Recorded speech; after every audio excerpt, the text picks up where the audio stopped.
Raiders. There's been developments with updates, conversations with the community. They're trying to close down exploits, not letting you go into places on the map because people are getting in there in ways that they shouldn't. I thought it'd be fun on Fridays. Maybe we'll just test it out, see how it goes today. Do a bit of a Raider recap. We'll look at the articles, the discussions, the goings on. I have a video on the channel right now. It's only 5 minutes long. It's very quick, but it's talking about how you can fix your matchmaking. People are already replying, saying that it's anecdotal. I've got too many people with the exact same experience as me. I really think you should check out that video. It's on the channel right now. I may even link it below in the description. I'll be asking the stream today to go check it out. It got off to a very weird start on YouTube, but it's basically how to PvE. And I walk through in just 5 minutes telling you how you can fix your matchmaking. We might also check out some funny clips today, some Arc Raiders funny moments, and see those on the channel just to have a good time with it. I'm going to end the morning coffee segment. We got into a really lively debate this morning. I'm going to bring people over with Redirect. We were talking about Nintendo. We were talking about hardware. We were talking about all kinds of things. And it was a really, really good conversation. That is a great reason to be a member to the channel. If you are a paying member, especially, that supports me directly, so consider clicking join, pick Member Plus or VIP. Also, big reminder, it's December, and if you need a stocking stuffer, our coffee is on sale. It's the lowest price we've ever set. We're trying to move through our medium and light roast, our Frickmas blend, which is our holiday blend, and our light roast are $10.95. So go to reforgeroast.com, check that out, Coffee Command, link below in the description. It supports me. My wife and kiddos will ship that to you with like a thank you note. It's basically a small business. It's not a sponsor. It's not white label. We actually have the coffee roasted and bagged by a coffee roaster, and then they ship it to me, and then I ship it to you. So we appreciate you guys supporting that, and all the people who have ordered recently. As you guys kind of pile in from the redirect coming over for morning coffee, make sure and hit the like button. And Mike on the mic's going to take the first shot here, and we are on pace. But that's going to be a Han shot first, and so did you. That's the first gifted member of the day. Thank you so much. And we are now at 406. When we hit 500, it unlocks a Friday night segment. So thank you everybody who's contributed to that this week with resubs and gifts. Friday night, my wife and I sit down, and we have her react to gaming news. It's funny because she has no idea what's going on in gaming news, and I'll try to slip in some fake things here and there to see if we can't trip her up and see if she doesn't catch it.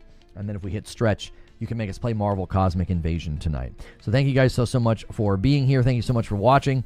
We'll start with Arc Raiders. There are some other things going on. There has been some leaks from Moore's Law Z about PSSR getting an update in the future, as well as a PlayStation handheld. And there it is. Give me self-defib and a 37-month VIP from Parasito. Thank you so much, Parasito, for re-upping. Thank you, everybody, for continuing to watch over there on Purple. Thank you. I see you in the chat feed. I see you over there. So I'm curious what you guys think about the current status of Arc Raiders. If you guys didn't see this happened very, very recently. So they were exploiting this hidden bunker. And we got a report here from Games Radar about this. Arc Raiders players exploited the hidden bunker so hard that Embark has turned it off entirely. Now, this is not the first time that they have had to react to players essentially exploiting and trying to get into a room. I remember Co-Carnage drew a lot of attention to it, and then were basically like lighting you on fire if you tried to do it. I thought it was a very comical way to react to people doing an exploit, to people doing something, taking advantage of a glitch. And this is a new one that just developed 21 hours ago. They have fully disabled the game's hidden bunker map event to shut out players who were glitching into the thing and ruining all the fun. As one studio representative announced in the Arc Raiders Discord server today, we have temporarily disabled hidden bunker from the rotation to prevent unfair exploits while we are working on a fix. In other news, the store has been updated with some new items. So this has been, I think, a continued battle with the game, and this is sort of in line with what I call the fight for the game's soul. There's a lot of people that have been arguing about Arc Raiders in the past couple of weeks, which is why I put together the Arc Raiders PVE matchmaking video, because people are very frustrated with sort of the way the game is evolving and sort of the way that the game is taking shape. And some would say that the game is becoming very toxic. I don't necessarily know if I agree with this. I'm just sort of telling you what people have been saying. I've been having a perfectly fine time, and I let my nephews play on my account as well as my wife's account while I was in Ohio, and they had a perfectly fine time. And so I think the fight for the game's soul is more about folks having a bad time and not necessarily understanding why, which is why that video, I made that yesterday, just to try to help people understand how they might be sort of self-sabotaging their own matchmaking. But it is something that I warned would happen. This is before I played the game, okay? So before I played the game, I argued that if you don't have a PvE safe haven, that the game will start to sort of self-cannibalize. It will. It'll start to self-destruct. It'll start to turn into, a very PvP-focused game. And one of the things I think that is evidence of that is all the people saying, hey, everybody's just killing on site now. And also, this is a little anecdotal, but one of our community members here talked about how he had gotten so much done and had played so many hours, he basically started going full PvP. And he started going full PvP one night, and then the next day, all of his solo matches were very PvP focused. And one of the things he said was, it was just like, there wasn't really anything left for me to do, so I just started PvPing. And the interesting thing was, people started asking him, well, are you sure? Have you done everything? Have you done this? Have you done this? Da-da-da-da-da. And I'm like, that's not the point. The point is not trying to educate him, to understand, like, hey, there's more that you could be doing, or there's things you haven't completed yet. His perspective is that, yeah, I've kind of run the gamut. So now I'm just going to PvP.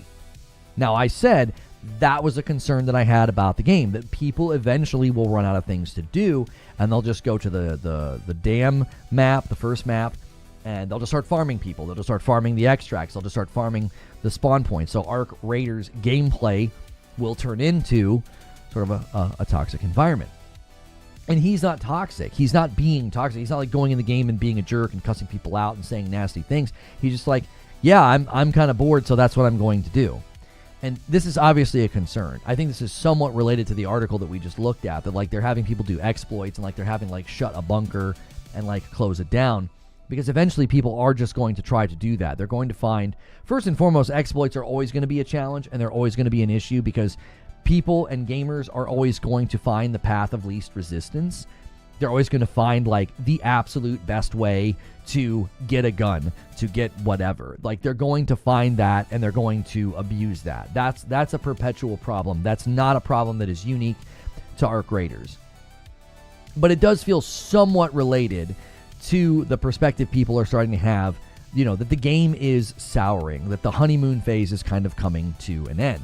Now, if you look at the player base numbers, I actually don't think there's any evidence that the game is starting to have a downturn in interest, or, people are leaving. Sneaky Wolf with a gifted member. Let me add that to the total, 408. Thank you so much, sir, for bumping the line. Guys, make sure you're hitting the like button on the channel. Try to get us to our first 100 likes. So I don't think exploits are necessarily an indication of people turning toxic. I think it's an indication of people finding path of least resistance, but it also could be a bit of an indication of like people are getting a little bit bored, and they're going to try to find the fastest ways to do things. They're going to try to find the shortcuts, etc. I don't think the player base numbers are going to slow down like overnight. I think they will always naturally slow down. I think every game experiences that. Pimp Tastical, thank you so much for renewing over there on Purple on Twitch. That is a 7-month resub, getting us to 409. Welcome back. The PvP crowd have a great influence in the PvE crowd, and the other way around is not true. It's unbalanced. That's probably the best point that I have seen made about the game. One of the best points that I have seen made about the game is the PvP guys can affect my game almost instantly. I can't affect their game. I'm just in here trying to find a battery or a dog collar. Yo, Barrett's champion with a gifted member. A little bit of a single gifted train going on right now. Thank you so much. We're at 410. Check your renewals. Help us hit that 500 goal for the week. We need a bit of a bounce back. We took a whole week off, so a lot of people have lost their memberships. I enjoy the core gameplay, says Tyler, but I'm getting bored. The game needs deeper and more complex PvE elements. I don't advocate for the removal of PvP. but better PvE experiences. What is interesting to me, whenever you enter the conversation about Arc Raiders PvE, everybody assumes that you want them to just put a PvE mode in. Like, people comment on my video all the time, and that's the first thing they type. And I told a guy, like, last night, I was like, this video is not about adding a PvE mode. I literally say in the video that that's not what I want. I think you could have a map that's PvE, so like people have a safe haven if they feel like they're getting, you know, abused and they want to kind of like have a safe place to gear back up again. And then you could also have bespoke content that's like a raid or a dungeon or something. But I don't think the game itself should be altered to where like you can just flip on PvE and never have to fight anybody. And I'm going to talk about one of the pieces of pushback that I got. 8-Bit Dad with 38 months. Somebody pushed back and essentially said, yes, but, you know, if you added that PvE mode, it wouldn't hurt anybody. And a 5-bomb comes in from Metal Matt on YouTube and gets us to 416. As the member train continues, we're now 9 away from the next milestone. Twitch, I still owe you 4. I'm waiting for that 5th one that I owe you to drop the 5-bomb. It's more effective for me to do it that way. So if you guys steal the next milestone, I will owe you a 5-bomb. And you guys, we're now basically 10 away. Dark Taco, thank you so much for that double dip. Got my lightsaber last night, enjoying Renegades, can't lie. Thank you so much for 6 months over here on Purple. So somebody pushed back and they said, listen, an Arc Raiders PvE mode doesn't hurt anybody. It's just another option for people to play. Allow me to retort, because I don't think people realize what would happen, because there would be a significant shift in the game. I mean, a significant shift in the game. If you could go into maps and just toggle PvE. What would happen is everybody with the PvE preference would do that. All of them, almost all of them would do that. And then there would be nobody but PvP-focused players in the rest of the game. So you would split the game right down the middle, which I think would be to the game's detriment. It seems like a great idea. It seems like the solution. Like, hey, just let us go in and PvE, just leave us alone.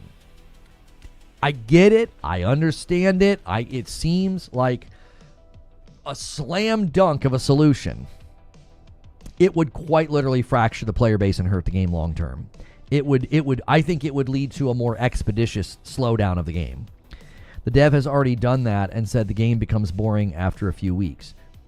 Well, that's subjective to the user, because there's plenty of people who would play for weeks and months on end and would not agree with him.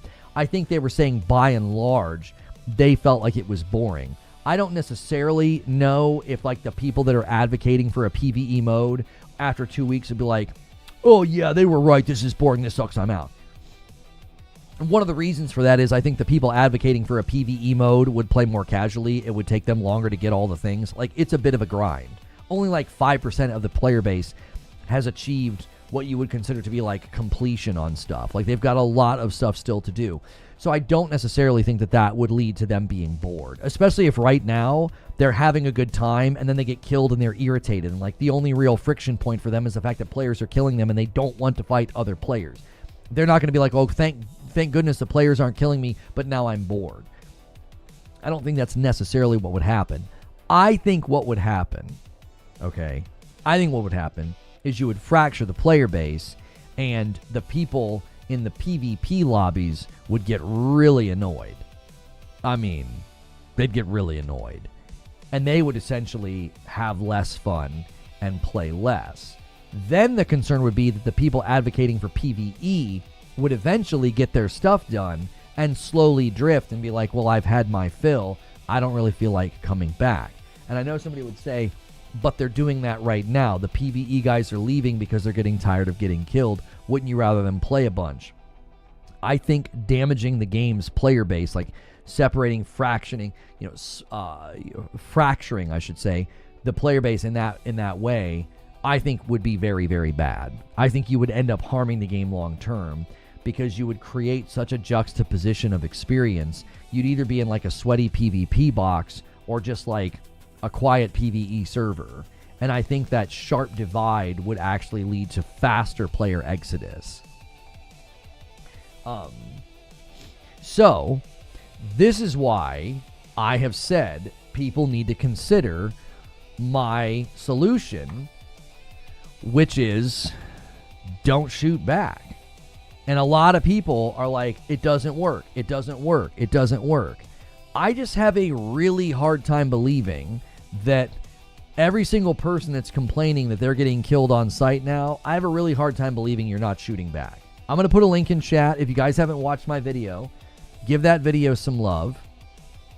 It's a 5-minute video. Go give it a thumbs up. Go give it a comment. If you guys go watch it and like it and leave a comment, you might get featured. You might get featured in this video. I'll read your comments and interact with them. So I'm going to put a link in both chats right now. Give that video an old watch-a-rooney, an old click-a-rooney. And I'm going to go ahead and leave a comment over there as well. I'm going to pin it so it's really easy for you guys to come back.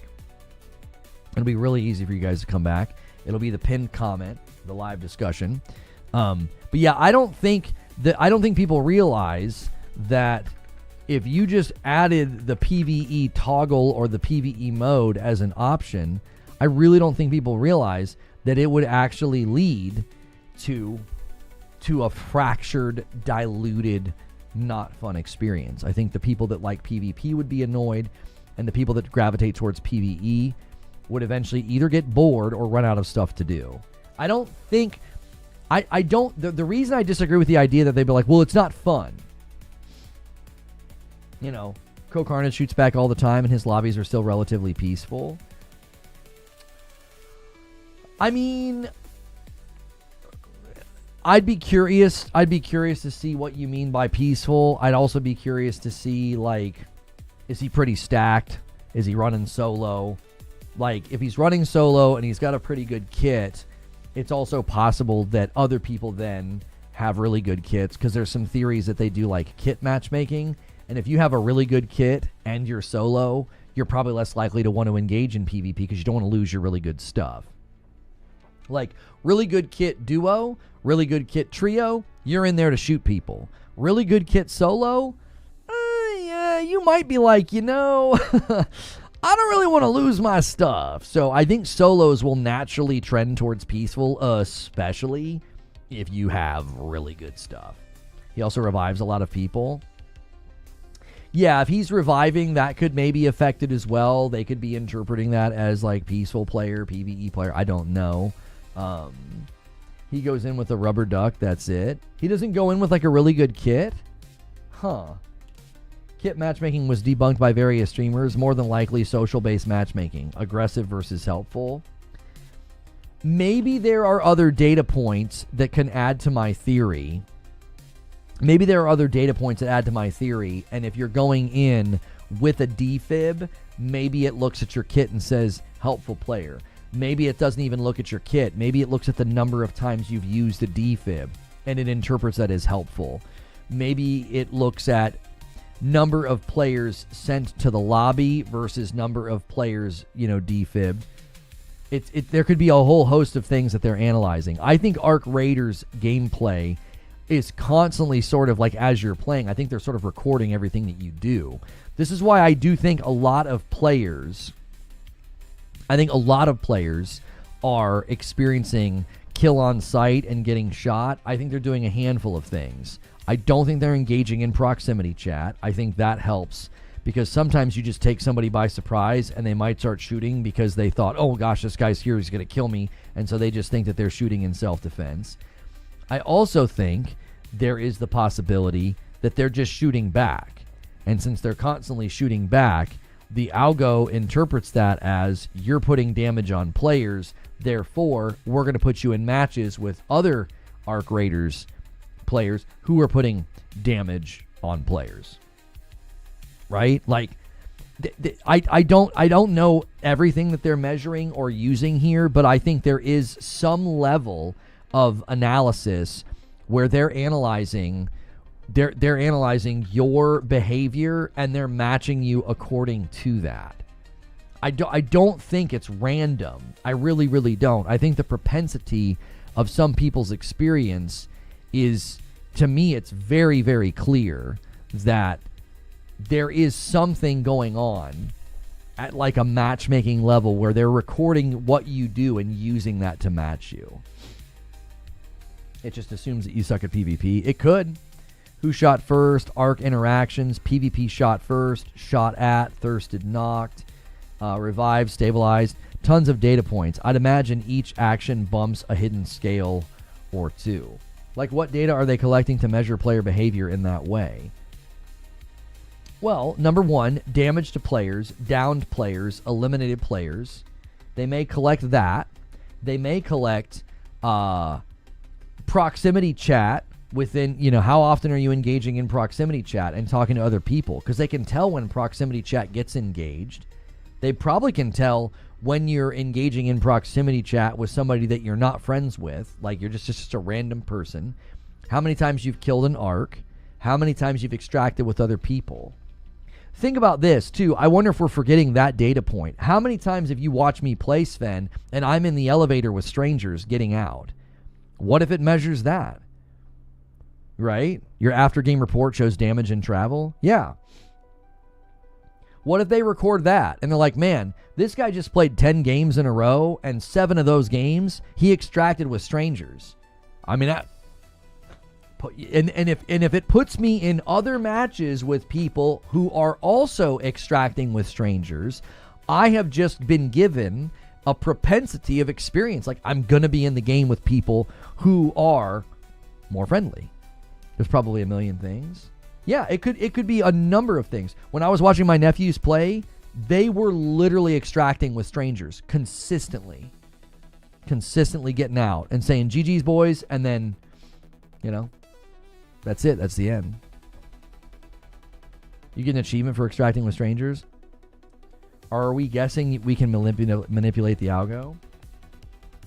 I think if you feed it the appropriate data points, you can affect your matchmaking. I bet you if you spent an entire weekend just experimenting with this, run free kit so you're not risking losing stuff, go in, don't shoot a single other player, use proximity chat, shoot arc, put the arcs down, and get out. And if you can, try to extract with others. Even if you don't really have anything good, and you hear somebody extracting, like you hear the thing going off, just go extract with them. Just go be like, hey man, I'm just trying to get out, friendly or whatever. Talk to them. And just see if you can start to create a propensity for peaceful lobbies, because I think it would see that as not shooting strangers, going in, shooting arc, and extracting with strangers. You do that enough, and then the matchmaking is going to say, well, there's no reason to put this guy in lobbies with people that are doing the opposite. Like if the data points for, the 1,000 players in my region that are playing at a given time, if 1,000 of those players have data points of shooting players, downing players, eliminating players, looting players, extracting with nobody or extracting with their team only, those people I don't think are going to land in my game as often. I think they're going to end up in games with people like them that are doing the same thing. Even if they shoot you, don't shoot back. I think that's the big kicker. I had like one person comment and they said, oh, I'm not shooting back and I'm still getting PvP lobbies. Okay, I have a hard time believing that. I really truly believe people are shooting back. I actually don't think it's sophisticated enough to know who the aggressor is. I don't think it knows. I don't think it knows who shot first. It might. I don't know how much it weighs it. Like, let's just say that it does. Let's just say that it does have the ability to, to measure who shot first. I don't necessarily know if that's weighted enough. Some of you guys left some comments on the video. Jonathan, thank you so much for putting a heart on my video about how to PvE.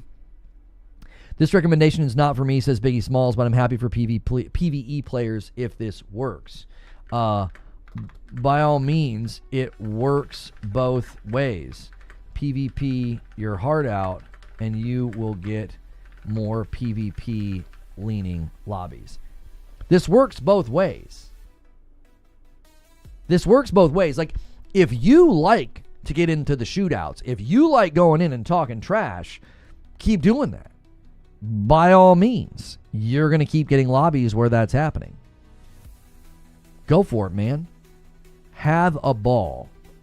Because you, like, it can be fun to like shoot people and betray people and shoot people in the back who are looting. But eventually, I think when you're really, really stacked, it's fun to throw down with other people who are throwing down. It can't measure that. If a player A is hunting player B and player B gets the first shot in, they weren't the aggressor. Yeah, I don't think that they measure that. You do that, Biggie Smalls? Do it. Do it. If you guys don't mind. Wait, is that the right link? Hang on. Is that for this? Oh, that's for this. If you guys don't mind, if you have not yet watched that video, how to PvE. Ooh, hopefully I didn't just like blow your eardrums out. Okay, I didn't. If you guys don't mind, I'm going to put a link in chat. Watch the video. It's only 5 minutes. There's a pinned comment. You can come right back here afterwards. If you guys haven't done so yet already, try to hit the like button on this video. Jangats4814 left a comment on my video, and he says, get more hours in, Embark said. They don't want to split the community, and what is a matchmaking doing like this? Right, splitting the communities, not it, Chief. They want folks having a good time. That promotes more engagement with their game. Like, I don't think it splits the player base. I don't think it splits the player base. I think if more people are having a good time, that's what they want. If you can go in and you can primarily have a PvE experience, I think that's what they want. I think that's what they want. They want you to come in and have that experience. They don't want you quitting. Think about it from this perspective. Do they want you quitting because the game's not for you? Yeah, probably. Like if you buy the game and you just decide that it's not for you, they're probably happy to have you quit. They're like, that's fine. Don't play the game if it's not going to be giving you, a good experience. I'm sorry, I said that wrong. They don't want you to be like quitting, because you don't like the color of the guns or something. They want you to be like, yeah, the game's not for me. And a 5-bomb comes in from Jack Garland and gets us to 422. Very close to the next milestone of 425. Thank you, sir. I'm not getting this guy 3 nights off in a row, says Jack Garland. Yeah, you guys missed the goal last time, so I got Friday night off. It was great. If the game isn't for you, they're probably perfectly fine with you quitting. They don't want you quitting because you just keep going into the game and getting griefed or killed at extract or shot in the back or betrayed. Like, that's not a good reason for somebody to quit. Like, if you go in and you're like, hey, I'm friendly, dead. Hey, friendly, dead.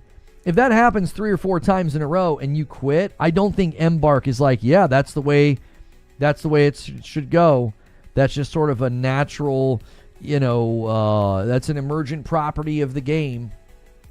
That's just an emergent property of the game. That's just how the cookie crumbles. No, they're probably like, no, we don't want people quitting because they're having a bad time. On the same token, if you're all about playing, PvP, and you keep going in and it's a peaceful lobby and no one's shooting back and you feel like it's quiet and boring and a snooze fest, they don't want you quitting either. They don't want you quitting because you're trying to go in and have a good time and you're trying to play in a particular way and the game doesn't really want to give you that experience. Think about it from that perspective. People are claiming that they go in and they're just getting killed on sight and that it's just a PvP fest, right? Well, conversely, what if PvP players were having the opposite experience? They were just going in and it was quiet and peaceful and everyone was friendly and no one was shooting back and everybody was trying to team up. Well, they're going to feel the same way. They're going to be like, well, this is kind of boring, man. Nobody's playing this game like this. So I think they want to create some level of a curated, it's like organically curated experience so that you go in and you largely have the experience that you're kind of looking for. I'm really enjoying Arc Raiders, says Mike. I just bought it yesterday.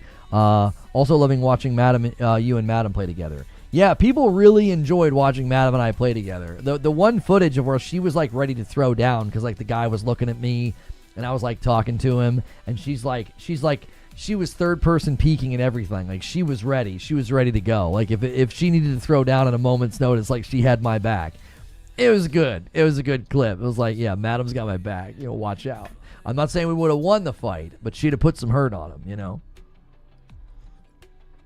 You guys playing tonight? I don't think so. I mean, if that's what you guys would prefer, if we hit 500, we do the Friday night stream. If we hit stretch goal, then Madam and I have to play a game. I think we were going to play like Marvel Cosmic Invasion tonight if we hit stretch. I don't think we're going to hit stretch. The membership has slowed down immensely because YouTube made a bunch of changes and turnout has been about half of what we typically get. And big YouTubers are complaining about it. Like, videos are just not getting seen. So we've just taken a pretty significant nosedive, unfortunately, which means the goals and the stretch goals just don't get hit. That's just kind of where we are. We're hoping they fix it. We're hearing that they're looking into some of the problems. So she brings such a different view on these things than we do. It's like seeing a child discover the world. Don't tell her I said that. I'm afraid of her. Yeah. We usually do gaming news tonight, and we have her react to gaming news, and then we'll play a game after. You guys can like make us play a game. So video views have plummeted. Yeah, the whole platform's having all kinds of problems. So the player data that we know they're collecting, says Parasito, simply based on in-game achievements. Successful versus failed extracts, including while downed, time remaining in match, hatch versus main extraction, arc kills, damage by component and by type, grenade, fire, bullet, melee, PvP kills, damage by type, grenade, fire, bullet, melee, health and shield, containers searched, loot value extracted or lost on death, loot value totals, lifetime and stash, weapons, mods, equipment, and their quality brought in and used in the match, important location visits, keys used, doors opened or breached, raider level, workshop upgrades. Do you think I'm consistently peaceful because I'm behind everybody with level? Right? I wonder if that's playing a role. I didn't really think about that until right now. Like, maybe I'm so far behind everybody else. Maybe I'm not getting matched with like high level players. Maybe high level players have a more of a propensity to PvP because they have so much stuff. If there's any kind of an impact on your raider level, maybe that's what the issue is. Maybe people grinded like crazy and now they're in a higher raider level, so they don't get matched with guys like me who are staying peaceful, and we're just kind of slowly plodding along. Thank you for the gifted member, Adam Lee. Let me add you to the total. We're at 423. I appreciate it so much.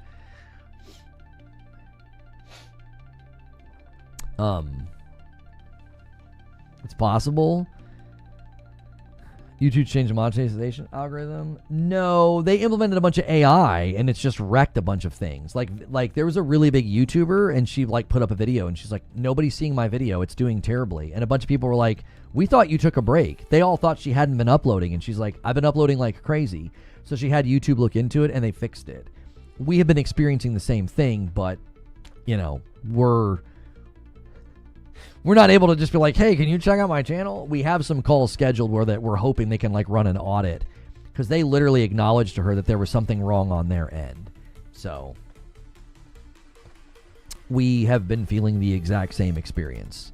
We did an upload just last night, and that's what it felt like. It was like nobody. It's like one of the weakest uploads we've ever done, and I was like, what is going on? And it was like relevant, solid video, and it was like it didn't go out. It was very bizarre. Sometimes when the platform acts crazy, people delete and re-upload.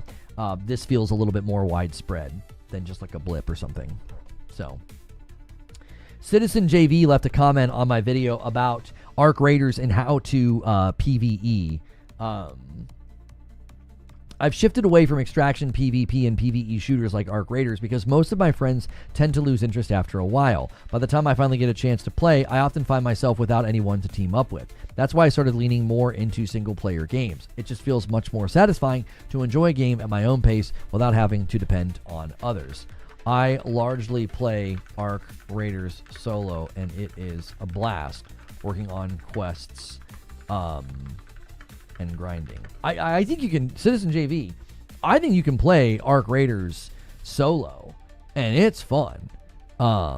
You can really, really have a good time. You can. This guy named Rams23 left a comment. And he says, this is 100% true. I started playing this game. All the games were friendly. The moment I started engaging in PvP with my friends, my lobbies are hell now, even on solos. I either have to get sweaty or go back to sissy mode. All weekend, yeah, that word, mode, time to fix it. Yeah, go all weekend, you know? Just go all weekend. Don't shoot anybody. Be super friendly. You know, use your proximity chat. You know, all the things. The pictures on our Twitter are considerably less impressive than hers. This is true. This is true. Susu is quite fetching. Lono, it's possible, but it wouldn't be accurate per my experience so far because I'm playing with a level 75 friend and all we've had is friendly matches. Well, it could play a factor, but not the only factor, right? It could be helping me that I'm commonly in there with like lower level players. You're having a peaceful experience as a high level player, and maybe it's because you've provided the matchmaking with enough data points that it's like, no, this is a peaceful player. Like, if you have, 20, 30, 40 hours, and the vast majority of the time you're peaceful, proximity chat, and not shooting other players, I feel like it's going to keep you in those lobbies. Why? Because you are communicating that that's what you want. You are continuing to engage and re-engage, and that's what you're doing. Does that make sense? I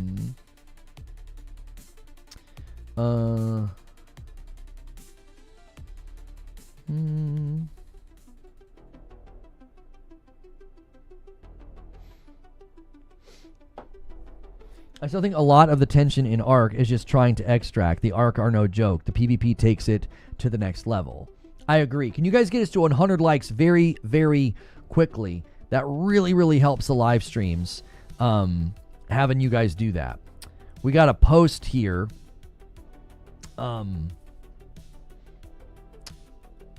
Here we go. Let's read this testimonial from somebody on the Arc Raiders Reddit here. Something has to change. I'm on North American servers. I played around 10 hours, and this isn't my first extraction shooter. I have approximately 400 hours in Arena Breakout, which is slightly less hardcore than Tarkov, but still very PvP focused. But in this game, after 10 hours, I've only killed one person. No one has killed me. No one has even shot at me. Everyone I run into is either cooperating, avoiding eye contact, or straight up running away. And I get it. Play how you want to play. I do want PvP. I enjoy PvP, but I also don't want to be the guy who shoots someone in the back or guns down players who clearly don't want to fight. I want to follow whatever the norm of solo mode is, and right now the norm seems to be don't engage. This is exactly, okay, so listen. I know this is one person. This is exactly what would happen if you let people go into a PvE mode. That's what the PvE mode would feel like. And I know the PvE people would be like, oh, that would be so fun. You would create the upside down. Okay? Like, the exact opposite would be in any of the non-PvE environments. It would be an absolute sweat fest. There'd be no middle ground. Because, like, he's not asking for a sweat fest. He's asking for basically like some kind of a middle ground, like a tension, a sense of threat. A sense of people working together, but a sense of people also like shooting at each other.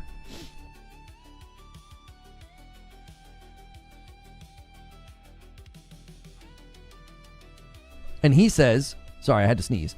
So I just end up looting and cooperating, which is fun to a point, but after my experience with other extraction shooters, I know looting alone gets boring eventually. PvP is what gives these games long-term replayability. Without it, the whole mode starts to feel like a big scavenger simulator. It's honestly a fascinating social experiment that everyone's basically choosing not to fight.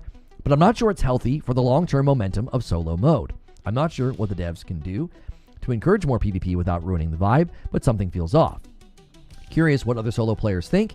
Is this your experience too, or am I just getting strange lobbies? I'll switch to trios mode for now, since I heard it's more PvP focused. I was actually going to make that recommendation. Like, this guy should just squad fill, make some buds, and then shoot it up, brother.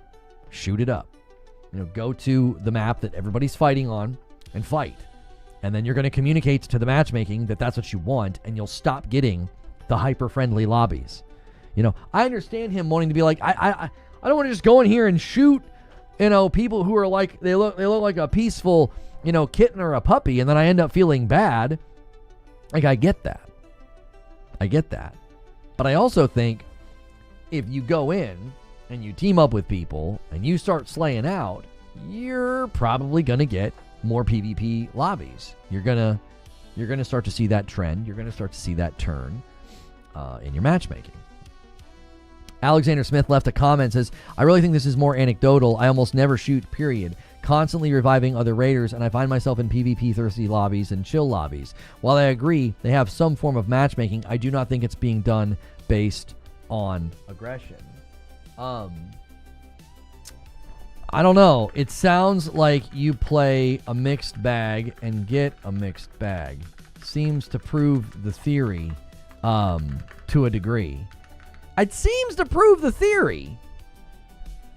You're like, I almost never shoot. You're raiding and you're reviving. Sometimes you're PvP thirsty lobbies. Sometimes you're chill lobbies. I don't know. It sounds like you're kind of getting the experience that I would expect. You're not saying like I don't know if I've eliminated a single player. I don't know if I've done it. I think I've shot at other players. I think I've maybe downed a player. I don't think I've actually gone up and eliminated a player.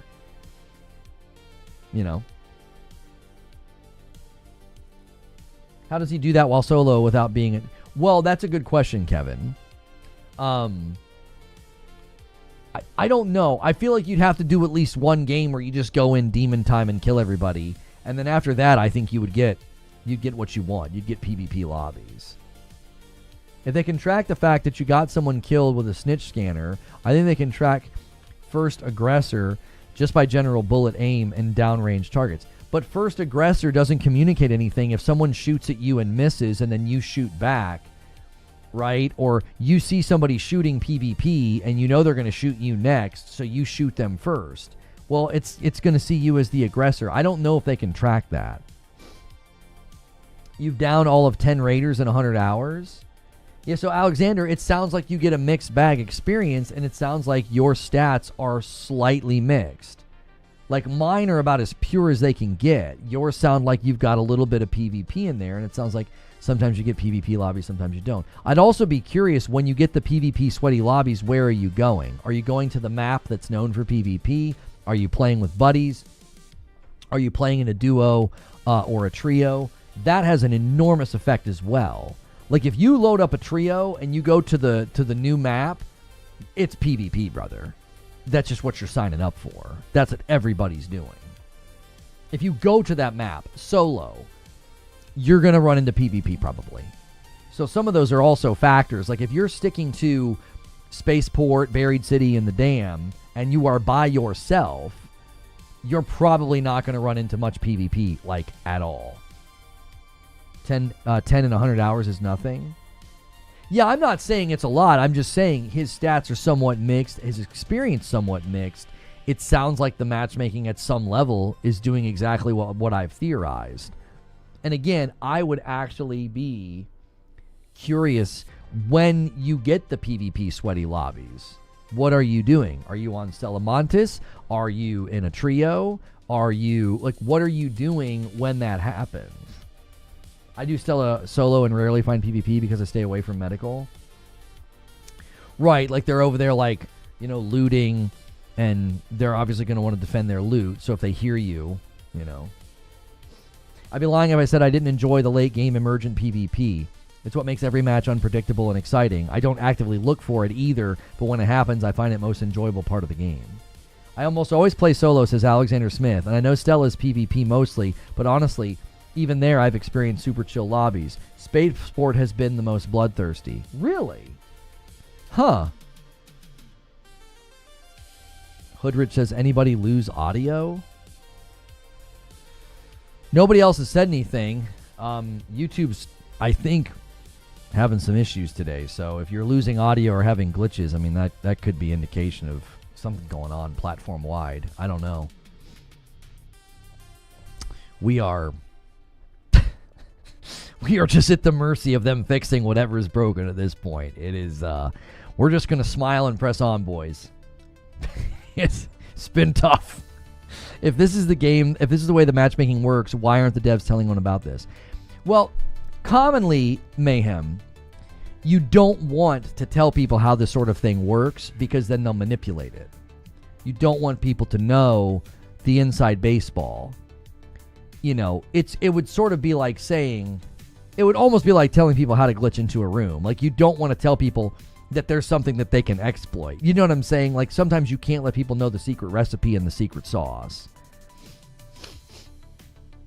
A bunch of sweats could go peaceful for 10 rounds, and then the 11th round, they could get 20 kills. Right, there's all kinds of things that they could do. To me, Spaceport has been like that. Salamantes, only once I bumped into a guy extract camping, but I saw him from afar, and I went the other way. If they tell people, they'll start min-maxing. Yeah, I don't think they want to tell people how the matchmaking works. I think it's clear there is something. I might be hitting the dartboard and not necessarily hitting a bullseye, but I think we're putting our finger on something. Pause. Like, there's something going on at a matchmaking level. We have talked to too many people that have said their experience changed once they started PvPing. Or their experience has stayed peaceful and here's what they've done. There are people with way too many hours in the game who are like, I almost never have to deal with PvP, for it to be anecdotal. You can't tell me it's anecdotal when we're finding a pattern. We're literally finding a pattern. It's like 30 to 40 hours, 60 hours, hilly with 90 hours. And we're like, yeah, largely peaceful, and here's how I play. Oh, and when you break that pattern, you get a different result. I don't think that's anecdotal. It would be anecdotal if it was just me. You'd be like, yeah, you're just using your experience. Man, there are so many people saying this. I don't know if we've got an exact bullseye on how it works, but I'm here to tell you, I think it's very, very clear there is some level of matchmaking in the game that is determined by your behavior to some degree. Here's the other thing you got to consider. They might have it on for some people and off for others. They're running an experiment. They could be trying to see, how strong can we set these settings? Just how much can we organically curate an experience for somebody? So sometimes it might be off and sometimes it might be on. Sometimes maybe you haven't played enough. If you're like, it's nothing but PvP now.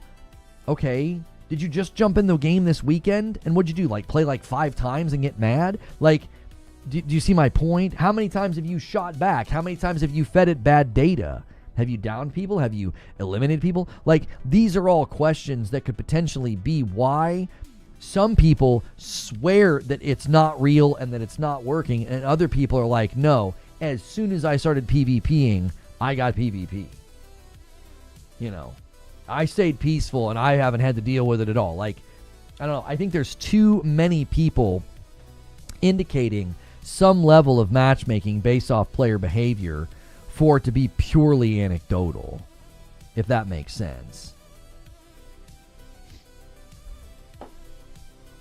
Behavior shall be tested. I'd be lying if I said I didn't enjoy. Oh, I'm sorry. I already read that.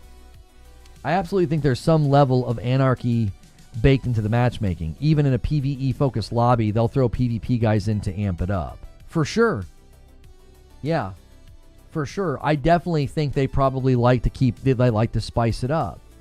It wouldn't surprise me at all, Paris, if you have like 5 or 6 really good extracts and get a bunch of loot. They're like, all right, we're going to change things up here. We're going to put you in some lobbies where, your survival chances are a little diminished. It's not scientific proof, but it's getting persuasive. I'm chilling my solo lobbies, and I only shoot at people who shoot me first. I always do the PvP feedback whenever it pops up for me.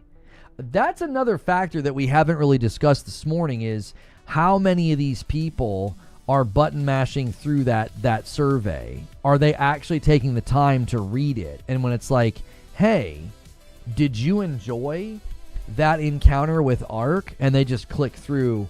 Like, let's say Arc kills them and they frowny face their engagement with the Arc, right?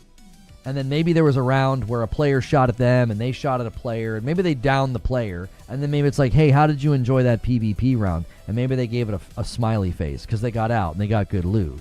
Like, if they're not taking the time to read, it's like, sometimes it's literally asking you, did you enjoy, how did you feel about your engagement with the Arc? How did you feel like your engagement with PvP?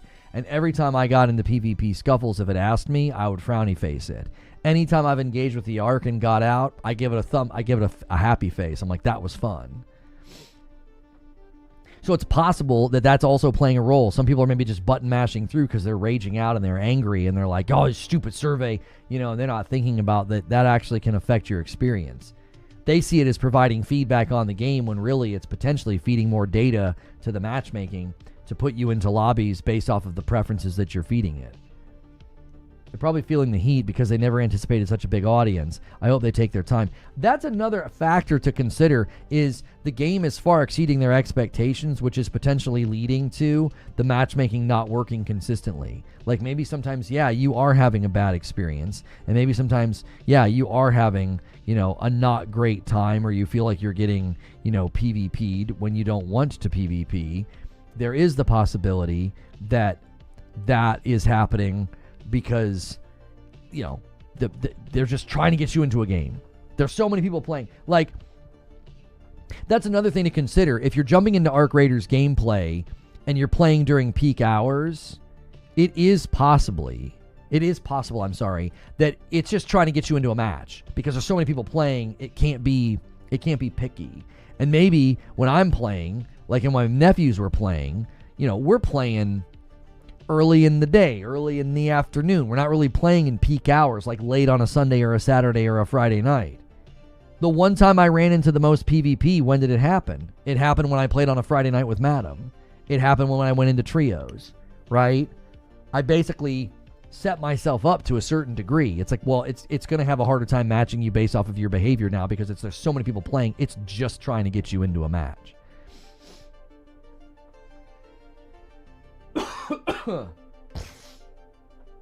Excuse me. It feels to me like people are trying to control the game too much, which would hurt the dynamic nature of it. Well, this is something that I've tried to communicate to the friendly players.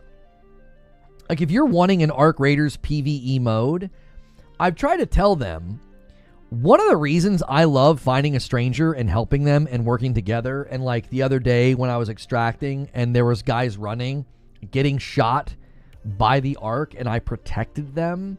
The reason that feels cool and the reason it's exciting is because you don't know if it's going to go that way. Right? Like, if I know the guy can't do any damage to me, there is no emotional potency in that moment at all. There's almost zero psychological stimulation. It's just some guy running. And I'm like, oh, well, let me shoot the robot behind him. I could have shot the robot behind him, and he could have been like, are you shooting at me? And then he could have shot me. Or he could have been like, hey, man, thanks for the help, and then betrayed me. Like, that makes for a more memorable experience because you don't know what could happen. 48 months from Mike Diesel. Keep up the good work. Ohio sucks. Sure. Whatever you say, man. I also think the streamer war thing is a massive stain on the identity of the game. It's being felt today. Can you elaborate, Paris? How do you feel like it's a stain on the identity of the game? I felt like it was precisely what they hoped for, which is emergent community moments, emergent player-driven moments. Like, I think that that's exactly what they were hoping would happen. Like, you can't ask for better. You can't ask for better press than your game is going viral and there's like a community initiated and organized event. They didn't do it. They didn't promote it, talk about it, initiate it. They just kind of sat back. I think one of the best things they've done is they've been hands off. Now, if people are exploiting into rooms and they troll you by lighting you on fire or they shut it down, I think that's understandable. That's understandable. But I think they've actually been very good about being hands-off. About being like, yeah, we're just going to let this play out. We're not going to try to interfere. We're not going to try to mess with it. Now, I know Ninja, I didn't actually get to watch the clip. So I actually kind of want to watch the clip and see what Ninja was saying about needing protected or something. I didn't get a chance to watch it. Let's see if I can find the clip here. I know Jake Lucky tweeted it. Does he have the full clip and not 28 seconds?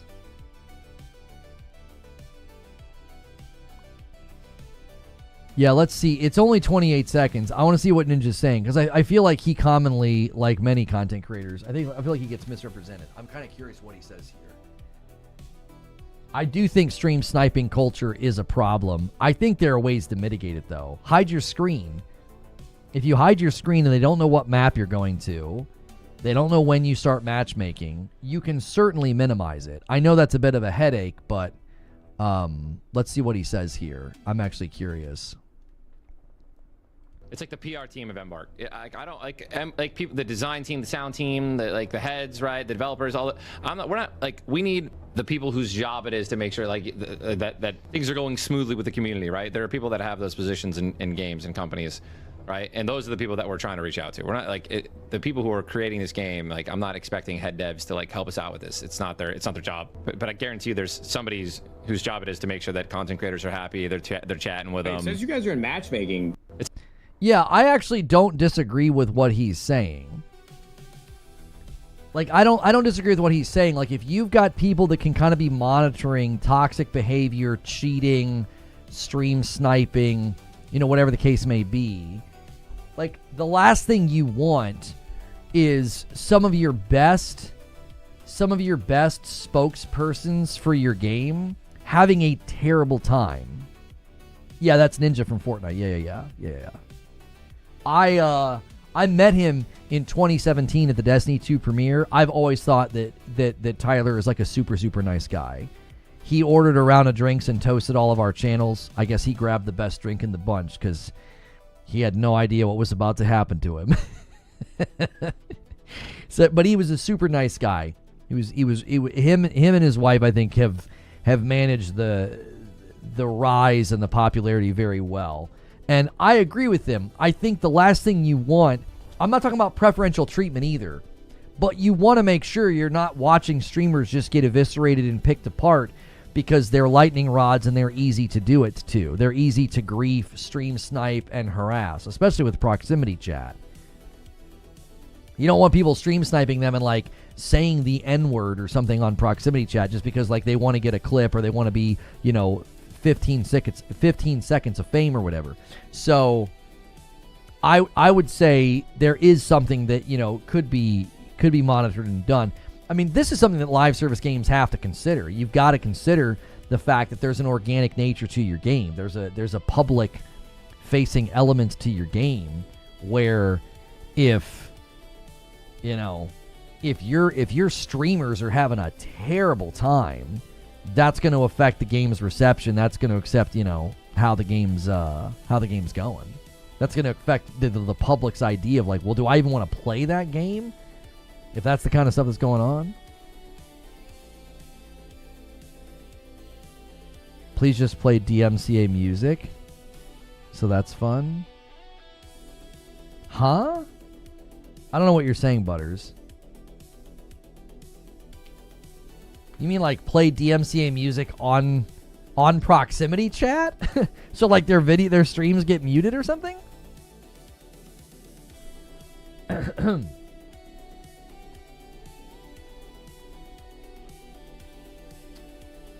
I thought I had something else. Let's see here. This was another opinion that was thrown out there that I actually think is worth talking about. Arc Raiders players want the game to stay as casual as possible. And so this actually does get related back to Ninja as well. He kind of sparked this conversation. When it comes to live service games with a heavy multiplayer focus, there's always... Let me get the text a little bit bigger for you guys. There we go. There's always a choice that developers have to make when it comes to their audience. Do you cater to your casual audience, which will likely be huge, but have a more consistent drop-off as games become more stale? Or do you cater to a more dedicated audience and lean into the more competitive elements of your game? It's a pretty tricky thing to get right, as Marvel Rivals is one such example of a game that struggles to strike the right balance between competitively balanced and actually enjoyable for casuals. However, the Arc Raiders community doesn't think it's a problem at all, as it appears the pretty unanimous fans want the game to stay as casual as possible. Yeah, so like I don't know what's going on with Marvel Rivals, but like in general, I think like sweaty competitive players are... I do think they're a deterrent. I do. I think they're a deterrent for your game. I think they make people stop playing, and I don't know what to do with them. Because they buy the game and they play and they're having fun, so you can't like ban them for being competitive, and you can't all put them in their own lobbies because that's not fun for them. Paris, you elaborated. You said the streamer war resulted in bungalators going completely bloodthirsty, and to this day, I still get people in that costume who are always killing on sight, no comms, even after Peanut told them to chill. I still think that is something that the developers probably celebrate. That is an emergent property. That's something that happened from the community. That's something that it's organic. It's not planned. Players have decided to play that way. I don't know. I don't necessarily know if that's a negative. The recent comment came from popular Switch streamer Ninja, who Fortnite fans will obviously be familiar with. In a recent stream, he said Arc Raiders would fall in quality dramatically if the developer attempted to make it more competitive, going so far as to say he hopes there are never tournaments for it. Quote, I want them to keep it as casual as possible, says Ninja. There's also too much desync for this game to be legitimately competitive. They better never make this game competitive, ever, even like joke tournaments. This is another reason why I think that the streamer war probably did not bother them. It probably did not bother them. It's a better to have like a streamer war than people pushing for some kind of a tournament. You know what I'm saying? We all know sometimes streamers can have takes that don't really line up with the rest of the community, but it seems like Ninja's on the ball with this one. Arc Raiders fans discussing his comments on the game subreddit all seem to agree that Embark leaning into the competitive side of the game would ruin it, with one user claiming that comp play ruined most of FPS and Battle Royale games. I mean, you guys really make it hard to come to your websites. Goodness gracious, the ads. If I close the video, stop reopening it. Like, I don't mind a couple of ads. I don't run ad blocker. But, dear Lord, stop reopening the videos when I close them. There are so many websites that do that now. It is infuriating. Some of these I can't even read on my phone. It like crashes the browser on your phone because there's just too much stuff going on. Another user called Unlucky Seed added that they never want to see any kind of ranked mode in the game either, arguing it would split the player base and we'll start seeing more min-maxing and competitive strategies. One user called Return of Valinsky argues that this is happening even now, with some people abandoning runs at less than favorable spawn points and grinding out blueprints instead of playing the actual game they bought. We've seen a lot of games struggle to balance their competitive and casual audiences recently, such as the aforementioned Marvel Rivals as well as Battlefield 6, but Arc Raiders fans seem to think the game should not have a competitive audience at all. Yeah, overly competitive audiences coming into games that were never intended to be hyper-competitive, I think can become an enormous deterrent for your game. You know, they become an enormous deterrent for your game. You know? I think the issue I have is how easy it is to create lasting pain points while it's nearly impossible for something like Project Friendship to have a long-term impact. Yeah, I mean, Project Friendship was just for fun. Like, we obviously didn't do much with it. Gameplay just doesn't do all that well here. So we just started to see diminishing returns, and it was like, well, I can't force this every weekend and every Friday. If it's not in demand, from the audience. I also don't think teaming up with people is all that entertaining. Like, I will readily admit that. Watching me goof around and make a funny voice and team up with people, it's not nearly as funny as the guys who, like, are ratting and betraying and talking trash. Like, that's obviously, I will readily admit, one is more entertaining than the other. Like, I've watched the clips of the guys, I've watched Spud, and I mean, he's hilarious. I think some of his clips are fantastic.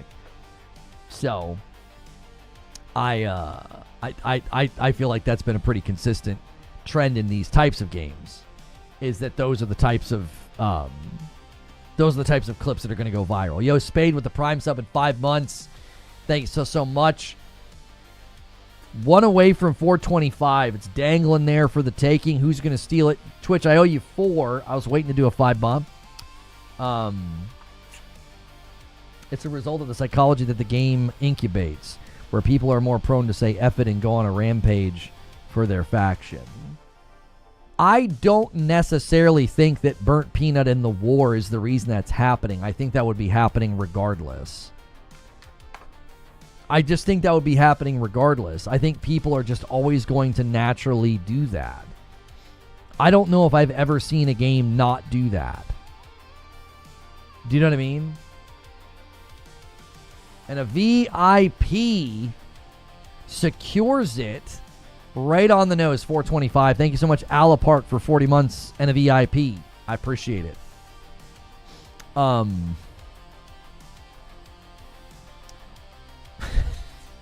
Jiminy Christmas. Hang on one second. What do I have here?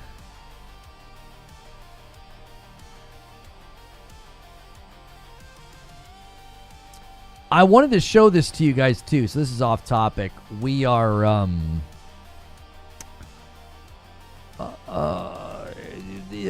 trying to stay on Arc Raiders, but as far as the topic goes, but interest is waning, I feel, and it's not y'all's fault. We're gonna have to maybe pivot to some other stories here, which I typically do at the 2-hour mark, not the 1 hour mark. I typically pivot to the other stories around 2 hours. We might have to do that a little bit earlier today, which is right now. I'm saying things like the streamer war just bringing into the spotlight. It's one of the catalysts to violent tendencies. So I don't know if you guys saw this. This to me is extremely interesting in the realm of people that were want to talk about the blueprint thing. I mean, this is basically like a 3-person conversation right now, Paris. We gotta maybe try something else here. I'm trying to rub the paddles together to get this thing to spring up here. It's nobody's fault. We are just, the platform has got a serious problem right now. I've never seen it acting like this. Like we are this is right now. Like that's after an hour. So something's broke. Anyway, so I don't know if you guys saw this. You guys see that this canceled PlayStation game has been revived. And I don't know why you would revive this. Have you guys seen this? So this it's called Cast Outs, right? It's called Cast Outs, and it's been revived. It's a 2 to 4 player co-op game, right? So on the left is a single piece of art we got for the canceled London studio game, and the newly announced Cast Outs on the right. See? Okay. So, have you guys seen the trailer? Let's just watch. I'm gonna watch a trailer with you. And I don't know why you would revive this. I don't know why. Why is this a thing now? So we got a generic city that needs defended, and it's being attacked by purple. Like, why did this become? What's the member so far? Oops, we're at 425. Here, I'll drag it over here. Where did this become a blueprint for games now? Like, generic third-person open-world combat, and you're fighting like a purple invasion. Like, why? What happened? Was there like a convention somewhere or like a meeting somewhere, and they're like, listen, y'all, purple's all the rage, and you put some people in generic open worlds with a bunch of generic abilities, and yeah, I have no idea why you would revive this. PlayStation, my gosh, what is this slop? No. This isn't coming from PlayStation. PlayStation canceled this, as far as we know. And it's been revived. So this is the report. And a 5 bomb comes in from Mike on a mic and gets us to 430. Thank you, sir. Okay, so it was a London studio game. So PlayStation London Studios canceled it. It's been revived by 8 former London studio developers. Right? So this is not a PlayStation game anymore. I don't know why you would revive it. How many games have we seen that look like this? They just look generic, like Unreal Tournament asset flips, where you're just like running around and just fighting things in like a city. I don't know why purple became like the go-to like color all of a sudden for stuff. Like, I don't have anything against purple, but like, I don't know what's going on. I don't know why you would revive that. I think it looks terrible. It should be a mobile game. It kind of looks like a throwaway mobile game. That one hit my feeds yesterday. And to me, I was like, this is a really, really good reason why a lot of those live service games got canceled. Yo, Mike on a mic is double dipping. He just did a 5 bomb on YouTube as well. Thank you, sir. We're now 15 away from the next milestone. You're the best, dude. I appreciate the support. London Studios got shut down. As part of the closure, I figured the team got to keep the assets. They're reviving so they don't have to start completely over.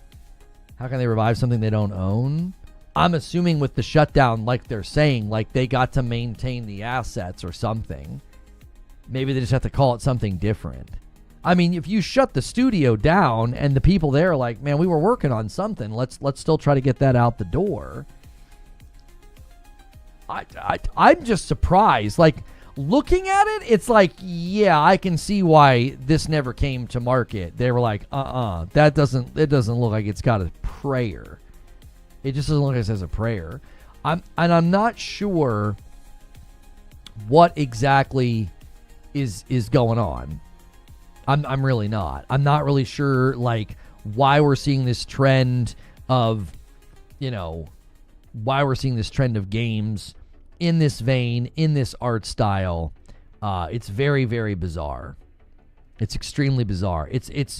I understand the trend of live service. I don't understand the trend of games looking like that. Wired Rope is going to set it up with a 5 bomb over there on Twitch. We're now 10 away from 450. Thank you so much, Rope. Sony owned the studio, presumably owns all the IP. I've never seen that before. Sony probably doesn't care, Eugene. They're like, why would we care? The assets look so generic. If they change the name to a new IP, then Killmonger haircut? It could be the Killmonger haircut. Maybe a bunch of people looked at Fortnite and looked at live events and thought, man, people really like these limited time events, these live events in Fortnite. What if we made a game that was like that? Like, I just don't know. I really, truly don't. They're chasing the Fortnite aesthetic. Why games all look purple. Same reason kids, Netflix is so full of max saturation strobe lights, instant dopamine hits. I don't see Sony fighting to own this. Yeah, I think they were like, yeah, you can have it. Go ahead. Like, in fact, if I worked at Sony, I'd be like, yeah, you go ahead and release that. I think people will see why we didn't keep you or your game around. Like, right? I'm not being crass. Like, go ahead and ship that. It's a non-starter. It looks like Unreal Engine mobile game slop. You go ahead and ship that. You see how that goes. Like, we don't care. If anything, people will understand why we didn't keep you or your game around. Like, that game looks like it'll crash and burn just about as fast as all of the other generic live service games that we've seen that look like that. It just doesn't. It just looks. I just think it looks terrible. And I think it probably is the Fortnite effect. It probably is. It's the Fortnite effect. It's people. It's people thinking like, oh, we can cash in on that aesthetic. We can look very Fortnite adjacent. Wouldn't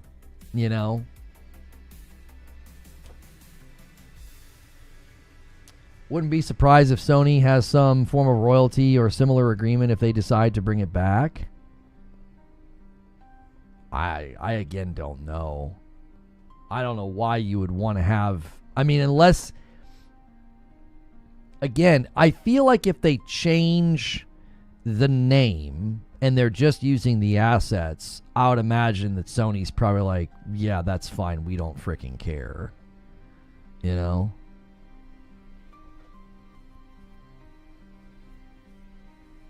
Hey, Car Doc Ren lands the plane for Twitch with a 10 bomb. I now can do it. I hate that they charge more for a single gifted. It's such a silly thing. But I can do a 5 bomb, and then I'm not wasting money. It's basically like a free gifted at that point, because it's $6 for every single. That's just so backwards. So I can save it and then use it for the 5 bomb. There it is. Yeah. Sony can completely absolve themselves of more costs and just take profit on it. Why not? Yeah. Yeah. Yeah. I would say they probably made the right call in not bringing that thing to market. They probably made the right call.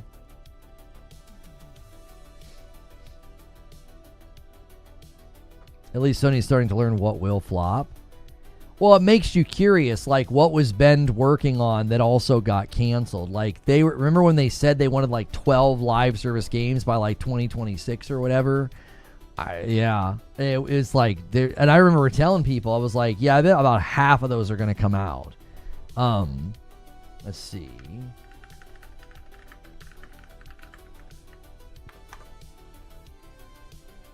I feel like I tweeted about this.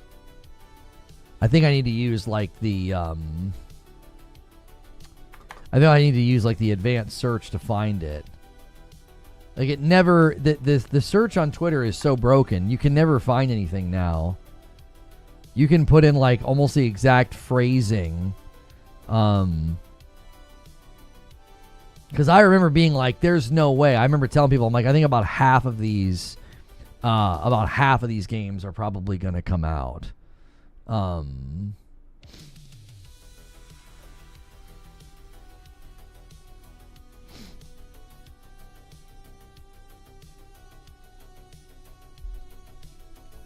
least Sony's saying 12 by 2025. I thought it was 12 by 2026. Yeah. I thought it was 12 by 2026. Man,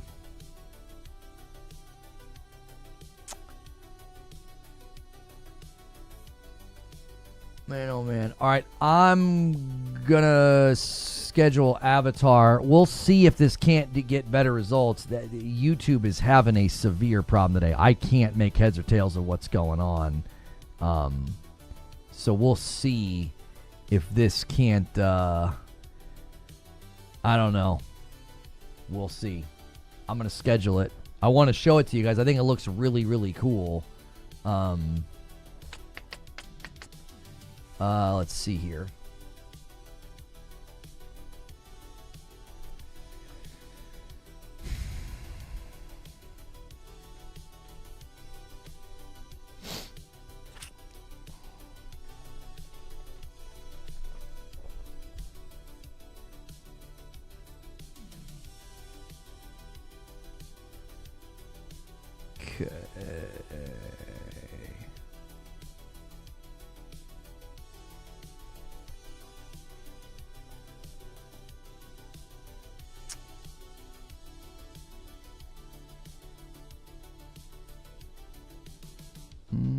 Okay, do that. I'll schedule it for like 12:30.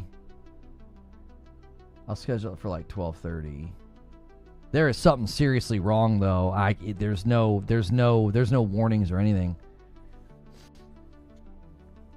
It was 12 by 26 back in 22. Yeah, I think they readjusted it. I think it was like 10 by 2025, and then they said 12 by 2026, I think. Yo, Jazzer, thanks for gifting a member. Let me add it to the total here. Let me pause that. Okay. What do you think about Netflix acquisition of WB? It's going to have to get approved. I don't know. I don't like that level of acquisition at all. It usually leads to bad things. It usually leads to projects and property and studios disappearing. We usually get less stuff, worse stuff. Yeah.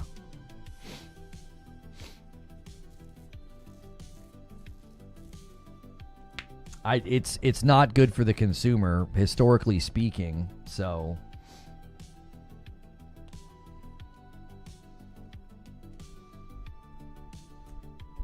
layoffs happen, studios close down. Stranger Things said Luke is so bad with that hairstyle. Yeah, I don't know why they did that to his hairline. I was like, what the heck? I was like, why wouldn't it be like straight across? Like, why is it going like up into like the top of his head? It's really, really odd. Like, I'm not even like that familiar with those types of hairstyles. And even I was like, that doesn't look right.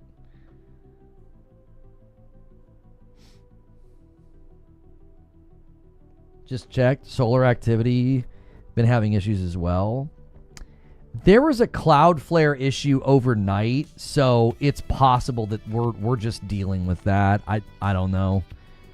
YouTube's been having trouble for a while. We've just been trying to weather it as best we can. I'm just powerless. I schedule and do stuff, and some days it's great, and other days it's something's broke and we can't figure out what it is. Netflix owning DC Comics. Yeah. The danger is whenever something like this happens is you end up with a company that now owns a bunch of property, and what they'll do is they'll be like, well, only some of this is worth a darn, and they'll kill everything else. You know what I mean? Like, kind of like when Warner Brothers is like, well, we're only going to focus on the big property. Well, that makes sense, right? They want return, they want to make money, they want profit.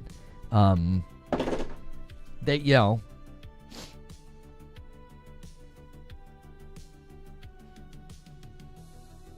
have you played Metroid yet? No, I won't be playing it. I was on the fence because I've never liked Metroid from first person. I always liked, like, my favorite's been Super Metroid, and I like Metroidvanias, platformers, like 2D platformers.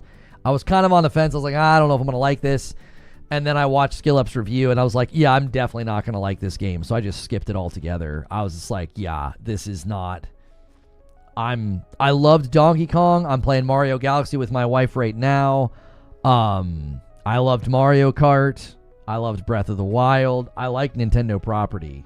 And I looked at that, and I was like, yeah, I'm kind of on the fence here. And then I read some reviews, and I watched SkillUp's review, and I was like, I'm not going to like this game. It's just not made for me. It is not made for me. So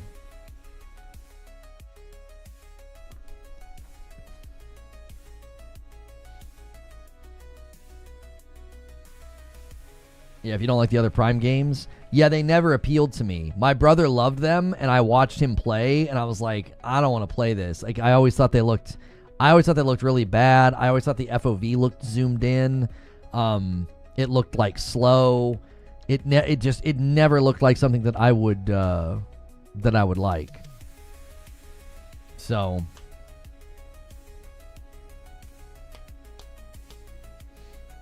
yeah. But I did like Donkey Kong. I went back and played it solo. Because co-op was fun, but it got absurd. It was like I had a 50 cal machine gun on my shoulder. My wife was just like, da-da-da-da-da-da-da. I'm like, just destroyed everything. And it made a lot of the fights and a lot of the puzzles, like, not challenging. So I went back and played it solo, and I liked it quite a bit more by myself.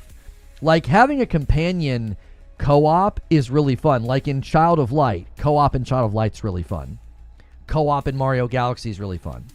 Co-op in Donkey Kong is not. It's like I don't know. It's absurd what you can do. So Returnal always makes me feel like I'm getting a glimpse into what could have been with a modern third-person Metroid. I kind of agree with you.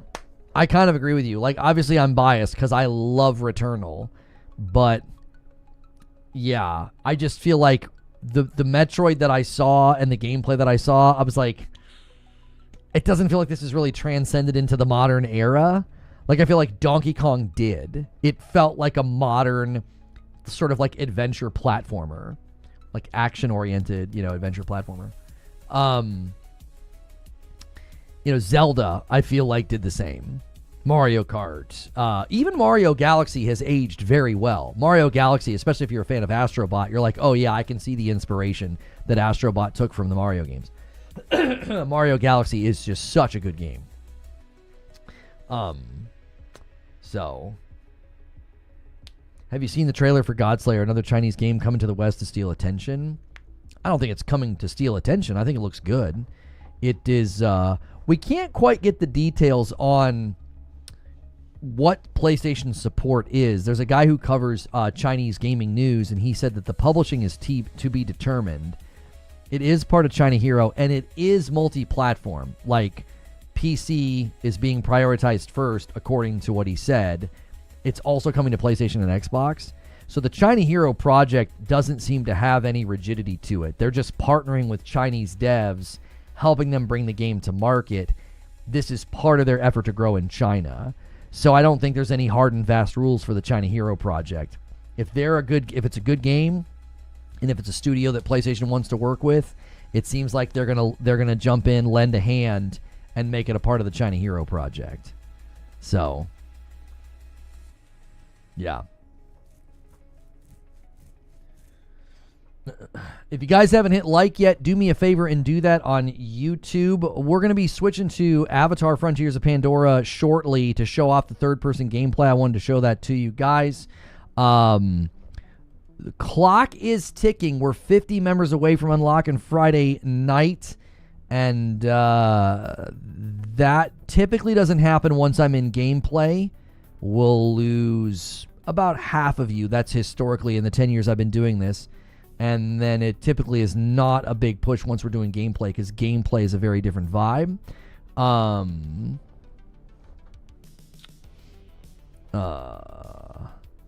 genuinely believe it will shadow drop on Jan 1. The end of the millennium's first quarter century. See you in the new year. Yeah, I don't think Half-Life 3 is going to shadow drop. There's too much marketing benefit from it, especially for Steam Machine. They said that PlayStation's publishing. The report that I read said publishing's to be determined. There doesn't seem to be a hard and fast. Hang on, let me see if I can find it again. Like, it says that the report that I read said that they're PlayStation supporting. It didn't say to what capacity, and then it also. Let me see if I can find it. I'm looking for his picture. I followed him recently. He should be at the top of my following list. Here he is. Daniel Camillo covers like Chinese gaming news. And this is what he said. Confirmed by a senior member at Pathia Games regarding the Godslayer. It's a Sony China Hero project support, but no exclusivity deal. Steam and PC is the priority. They want multi-platform to maximize sales. Publishing's to be determined. No Switch 2 currently planned. So, like, this to me seems like a game that was in development or was scoped out, and PlayStation swooped in and said, hey, we'd like to include you in our China Hero project. There have been a handful of games part of China Hero project that PlayStation steps in and says, we would like to assist with dev costs, publishing costs, whatever.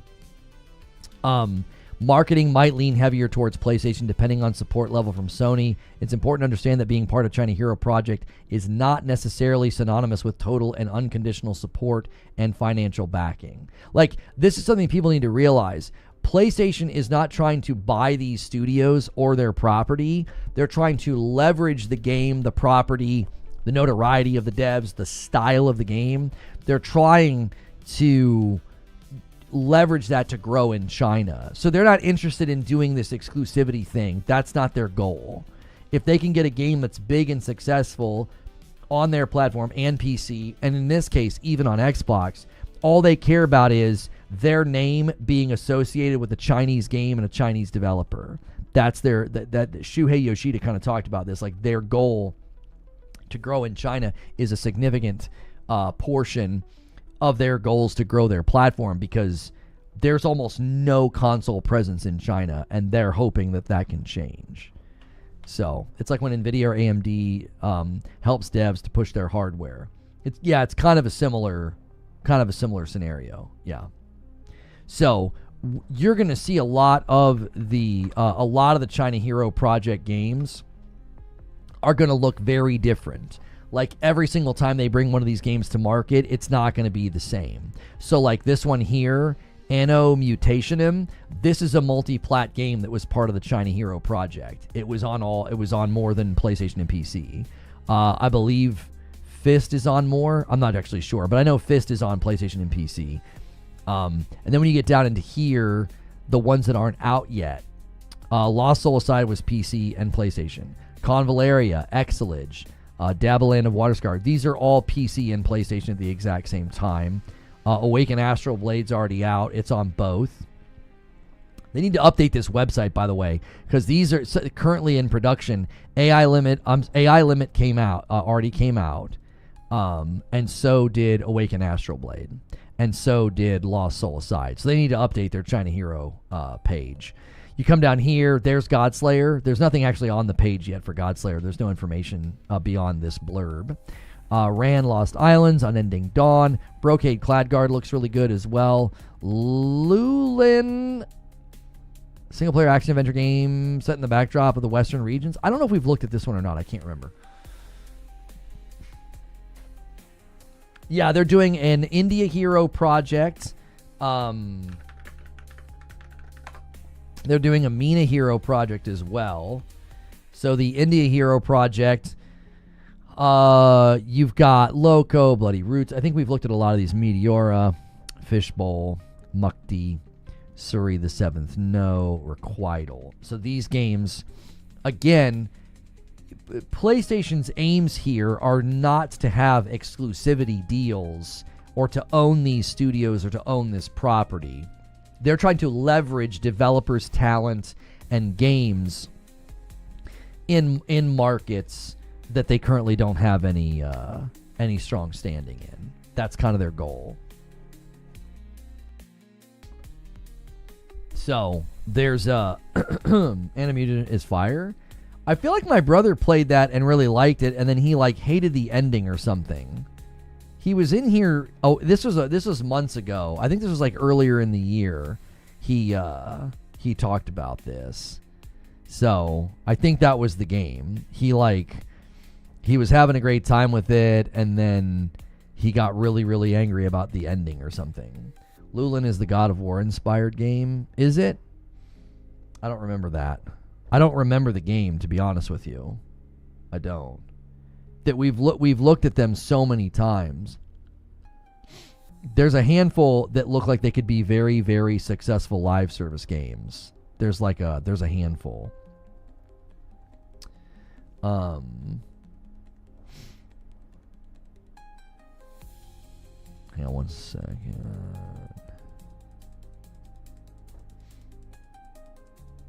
There we go. Lulin, the Fallen Sand is the full game. I don't remember this one.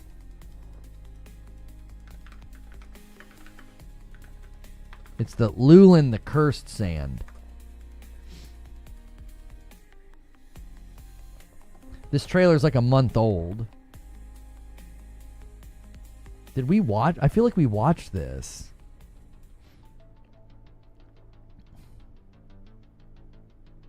Oh, this is the top-down one. Yeah, this one looks crazy. It's like an ARPG, like really, really crazy action from the top down. Yeah. This looks sick. This kind of reminds me of No Rest for the Wicked.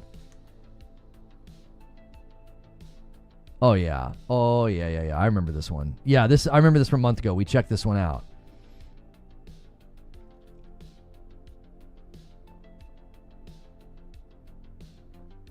I just like that they're leaning into a lot of variety. Like a lot of the China Hero Project games have very, very cool vibes. A lot of them look very different than the other.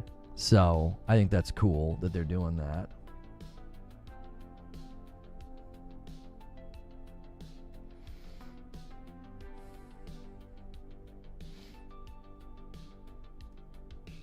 Okay.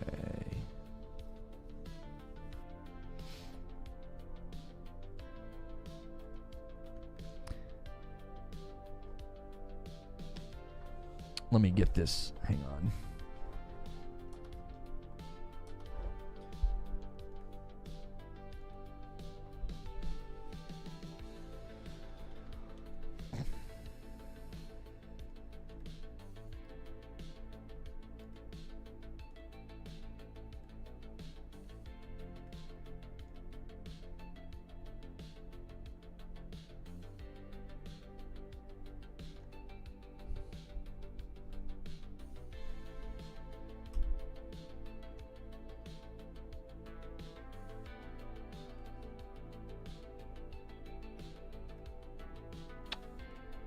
Okay.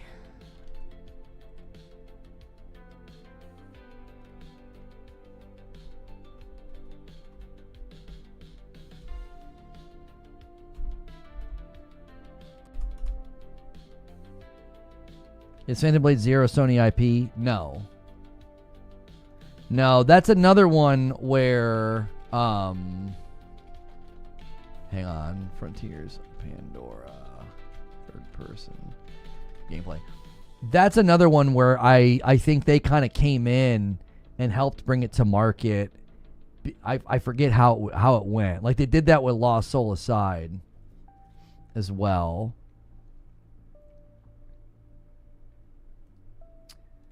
All right, we're gonna go to Avatar a little bit quicker, and I'm gonna put a link in chat.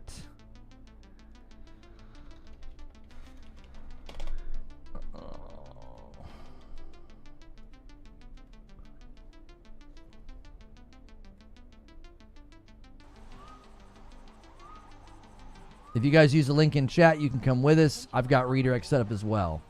Told me I'd never amount to anything in school.